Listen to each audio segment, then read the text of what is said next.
आजकल मकान मालिकों के साथ एक अजीब सा फ्रॉड हो रहा है। 2-3 केस एक ही तरीके के सामने आए तो मैंने सोचा आप लोगों को अवेयर कर दूं। किराएदार क्या कर रहा है आजकल, बड़े मकानों पे नज़र रखा हुआ है। 40, 50, 60, 70, 80 लाख रुपए की प्रॉपर्टी तक के किराए से ले रहा है।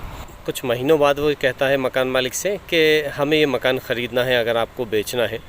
और अगर मकान मालिक उसके ट्रैप में आ जाता है कि हाँ हमें बेचना है ये मकान, तो वो 10 लाख 15 लाख रुपए का बयाना करके उसका एग्रीमेंट कर लेते हैं मकान का।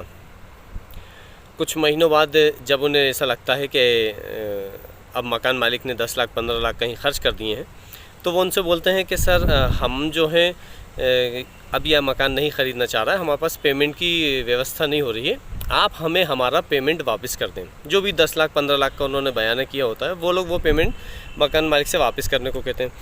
मकान मालिक क्योंकि पेमेंट वो खर्च कर चुका होता है, तो वो असमर्थ रहता है पेमेंट वापस करने के लिए। अब यहीं से किराएदार अपनी चाल चालू कर देता है। किराएदार ये कहता है कि अब आपने क्योंकि हमारा जो पेमेंट है वो खर्च कर दिया है, तो अब हम आपको किराया नहीं देंगे जब तक कि आप हमारा पेमेंट हमें वापस ना कर दें।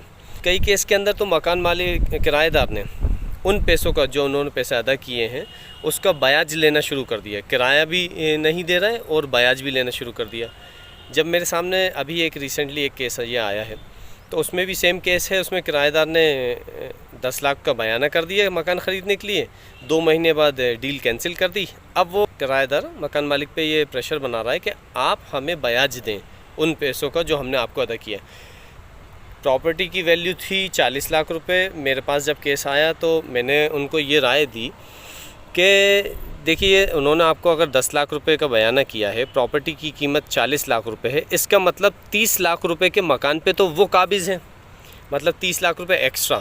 तो 30 लाख रुपए उसको आपको देना है, ना कि 10 लाख रुपए आपको उसको देना है, क्योंकि सौदा वो कैंसिल कर रहा है, सौदा आप कैंसिल नहीं कर रहा है। किराया उसने देना बंद कर दिया है। ब्याज अगर बनता है तो ऐसा कुछ ब्याज का तो पहले बात है कि बनेगा नहीं कि ब्याज दिया जाएगा।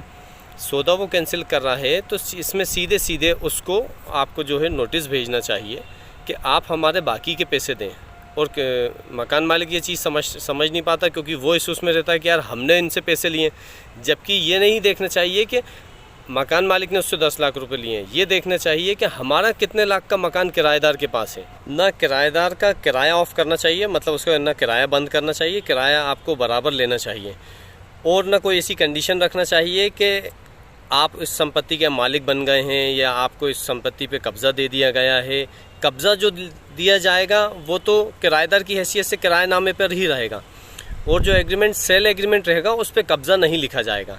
और कोशिश आप ये भी कर सकते हैं कि अगर कोई किराएदार आपको ऑफ़र दे मकान ख़रीदने का, तो एग्रीमेंट जो है जिस नाम से किरायानामा बना है उसके घर के किसी और नाम से आप सेल एग्रीमेंट करें, मतलब बेचने का एग्रीमेंट किसी और नाम से करें, और किराएदारी का जिस नाम से एग्रीमेंट है उस नाम से सेल एग्रीमेंट ना करें।